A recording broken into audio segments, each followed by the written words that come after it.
What is up, everyone? I have some great news, and that is I passed my ACSM Exercise Physiologist Certification exam.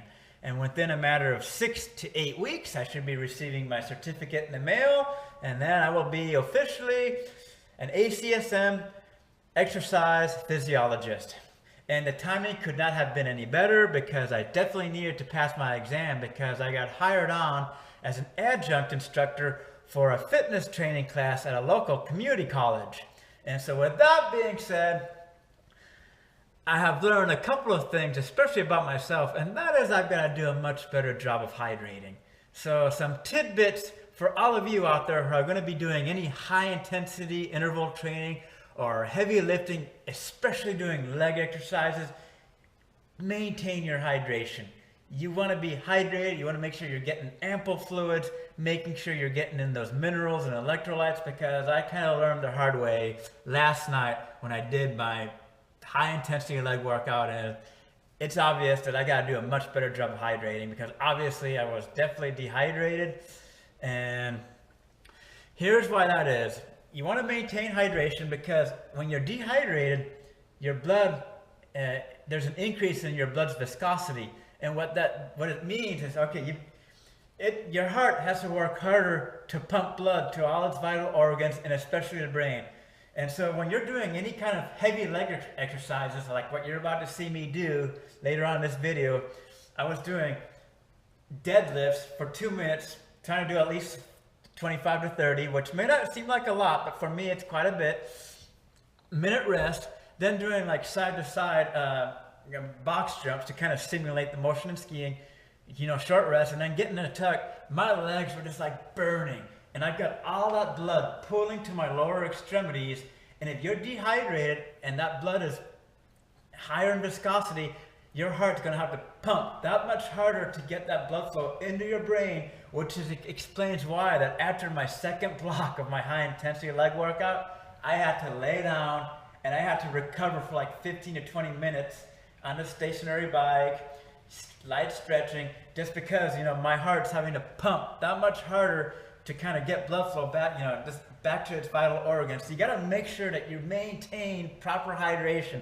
That is probably one of the most important things, especially doing any kind of high intensity training, is making sure that you are properly hydrated. So what that means is I'm going to start carrying around a water jug with me now, making sure I'm getting my fluids, because training for a high intensity sport, training for a goal that many may deem impossible for someone my age, it's very important that I maintain my hydration. And for any of you out there who are fighters, who want to go pursue goals that may be really difficult to achieve for whatever reason, maybe to help increase your self-confidence, to maybe help you feel better about yourself. For some of you, you don't have to even go as far as doing high intensity exercise. For a lot of people out there, all they've got to do is just simply increase the number of steps they take per day, and even that can help make someone feel better. It's all perspective and relative. For me, I've got things going on in life that I feel like I've got to kind of compensate for, and this high intensity activity of alpine downhill ski racing, I feel it's kind of giving me the confidence. It kind of helps fill that empty void in my life, because it's definitely an exhilarating sport. It's dangerous, it's quite a rush. And so with that being said, hydrate. Just make sure you guys are properly getting a good amount of fluids, especially if you're doing really high intensity exercises where your blood is pulling down into your lower extremities. Yeah, so that's one thing I can definitely improve on. Yes, shame on me for not doing a better job of hydrating. But aside from that, hope you guys enjoy the workout. You guys are going to definitely see that after my second block that I had what I would refer to as jelly legs, and I basically felt like I was jello. And that's a good, but had I been properly hydrated, I probably wouldn't have felt as bad. But regardless, definitely a great workout.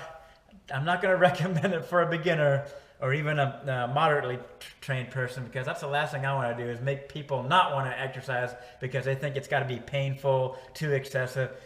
So with that being said, once again, thanks for watching my videos, and hope everyone's Having a great year so far. Peace out. For this workout, I did 2 minutes of deadlifts at around 60% of my 1 repetition maximum. I got around 30 reps in this set. Then I recovered for 1 minute, and then I did side-to-side box jumps for 1 minute. And I would count the number of times I actually jumped onto the box, which I managed to get 30 times in that 1 minute. Then I would rest for another minute, and then I would sit in my tuck position for 1 minute and 15 seconds. Then I would recover for 5 minutes, and I would repeat the following exercises. And the number of reps I was able to get on my second set of deadlifts in 2 minutes was 28 reps. The side-to-side box jumps were down to 24. And then, of course, I still managed to get 1 minute and 15 seconds from my tuck position. And yep, it feels good to push myself as hard as I can, but at the same time, I definitely got to pay attention to my hydration levels.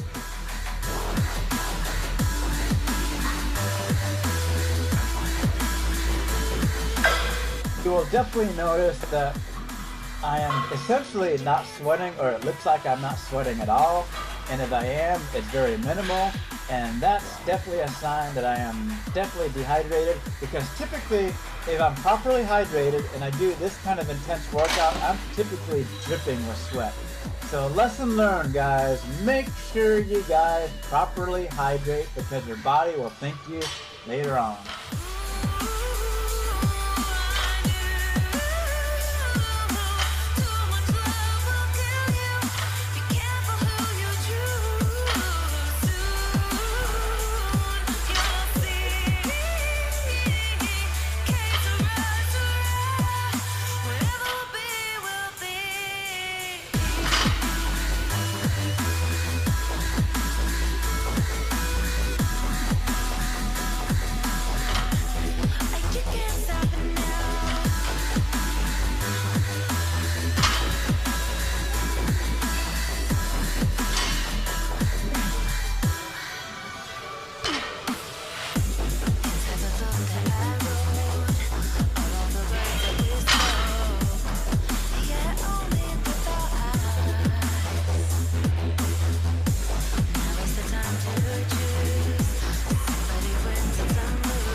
Jelly legs. I've got jelly legs. Feel like jelly.